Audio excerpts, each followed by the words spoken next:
Bonjour chers frères et sœurs de l'Église de l'I-Jésus. Nous sommes aujourd'hui le mercredi 2 février 2022 et nous allons méditer ensemble Matthieu chapitre 9, versets 18 à 34.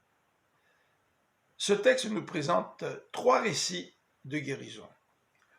Dans le premier, deux miracles s'imbriquent l'un dans l'autre, ce qui contribue au développement de l'intrigue du récit.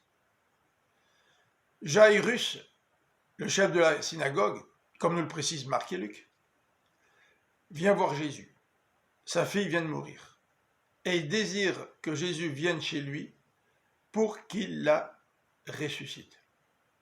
Mais en chemin, ils sont dérangés par une femme qui souffre d'une perte de sang depuis 12 ans, qui s'approche de Jésus discrètement par en arrière pour lui toucher le bord de son vêtement. Jésus se retourne et lui dit « À cause de ta foi, tu es guéri ». Et cette femme expérimente une guérison instantanée.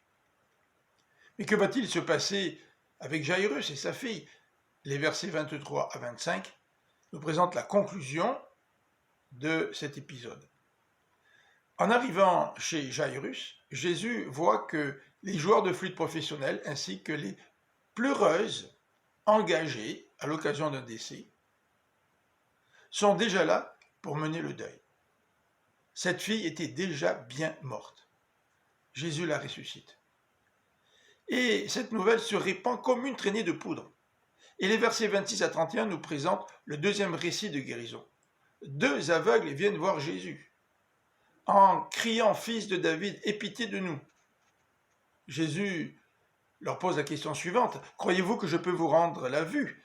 Oui, répondit-il, et à ce moment-là, Jésus les guérit. Et le passage d'aujourd'hui se termine dans les versets 32 à 34 par le récit d'un homme qui est sous l'emprise d'un démon que Jésus libère. Le dernier verset, le verset 34, nous présente deux éléments. Premièrement, l'émerveillement de la foule devant les actions de Jésus.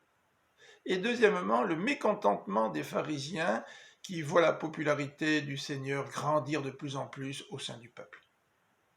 Encore une fois, ce passage nous montre la puissance de Jésus sur la maladie et sur la mort, mais nous montre aussi l'importance de la foi. Tournons-nous vers celui qui peut nous guérir. Tournons-nous vers celui qui va nous ressusciter si nous lui appartenons et si nous sommes ses enfants. Bonne fin de journée. À demain.